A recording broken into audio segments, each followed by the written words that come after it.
just gonna do one more bonus tutorial because I wasn't happy with the way that wood was mapping when I showed it to you in Illustrator. So Forrest covered this on Saturday's tutorial of how to add materials in Rhino and use them just for Rhino Renderer. So if you go to your properties, you have your names of your layers, your colors, and then there's a section for material. It has a small, barely visible circle. If you click that, you can add a material to the layer. However, for this portion, I've just worked through how to add a material just to an object, so I'm rather going to do that.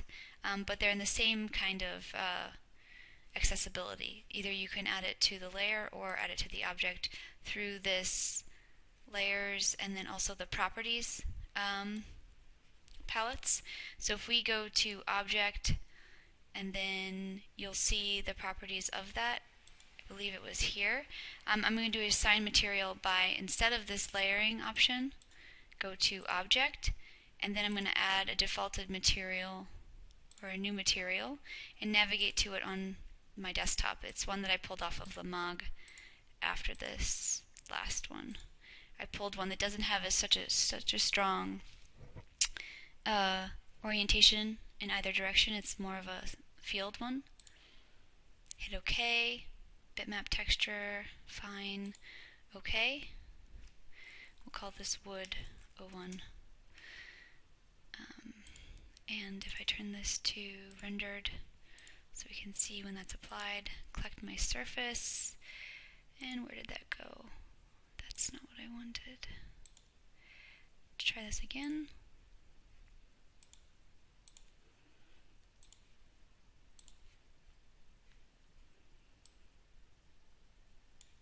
Hit OK. Why are you prompting me for that? Oh yes, right. And then for our textures, we need to add it as a color. There might be a better way to do this, but this seems to be the way that I just figured out. So now if I scroll into my rendered view, you can see that it's mapping pretty well to my surface. However, in order to change this, you can go over to your texture mapping, and then it'll say the name of that material that I have, and then its size, and then its patterning scales. So I set this already, the previous one, to 5. If I make these all at 1, you're going to see that it's going to pattern and almost look like it's very tiled. That's not a great ratio.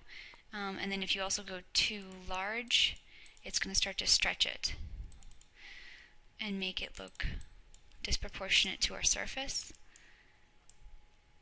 which actually doesn't look too disproportionate, but I'm going to put it back down to 5 because that's the one that I was happiest with. So that scale seems to be good for its grain and for the size of my surface. So now if you want to set the view back to your diagram and then go in and render this, you're going to get a material on that surface with shadows imposed upon it. And then you can take this and put it underneath our line work that we had in Illustrator.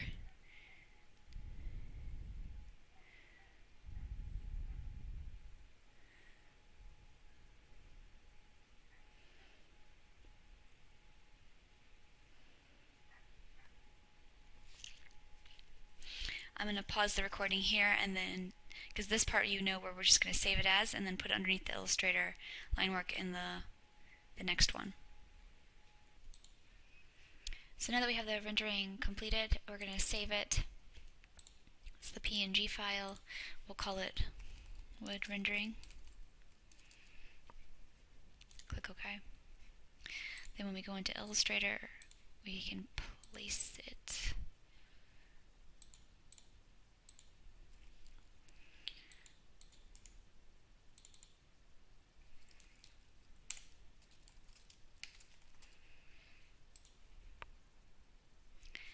And start to work with it as a combination of the skylight and a textured rendering.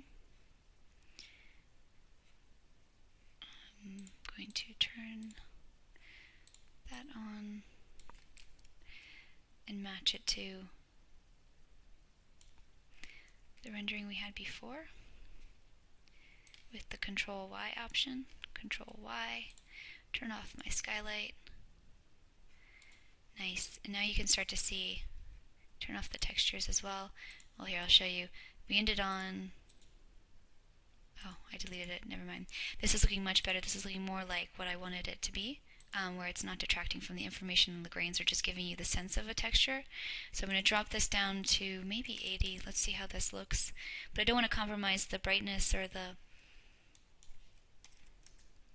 representation of that wood. So potentially I think to make this look more complete in combination with the rendering, because I want the gray to read lighter, you could take it into Photoshop and remove just that wood surface, because beforehand we had the gray at this type of, you can see here, we had it at this kind of lightness, which was at 25%, but now if I turn the wood on and if I make the wood at 25%, it's going to be too faint, so we need to have the wood materials represented at somewhere around like 80% with this at like 25.